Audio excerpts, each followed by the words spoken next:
ma-overcome mo na dapat hindi ako dun mag-dwell, dun sa aking weight.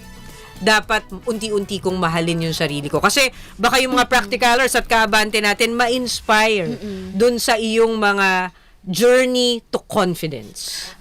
Kasi coach, 'di ba, ganun na yung nangyayari. So trinay ko naman magpapayat. Coach. Okay. As in trinay ko siya. Ano ang mga methods na ginamit mo? Coach, isa-isang ano lang to sa isang phase to OMAD, fasting, Okay. no rice.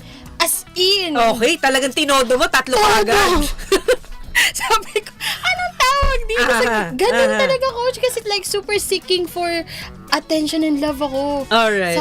Nung point na yun. Tapos, hanggang sasabi ko, nagkakasakit na ako, coach. Okay. Pinipimple ako. And hindi talaga ako masaya. Alam ko, coach, sa sarili ko na I will always choose happiness over everything. Alright. Kasi sabi ko, that's what lifts me up and my family and my friends. So sabi ko, nilalayo ko na yung ako. Okay. Yung sarili kong kasiyan. Ano ba yung magiging mas matimbang?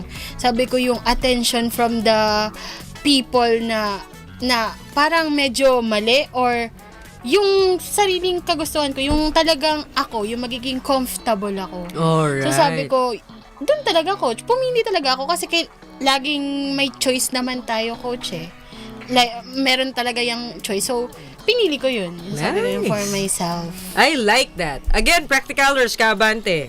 Ang ganda nung naiwan sa atin ni Miss Tala.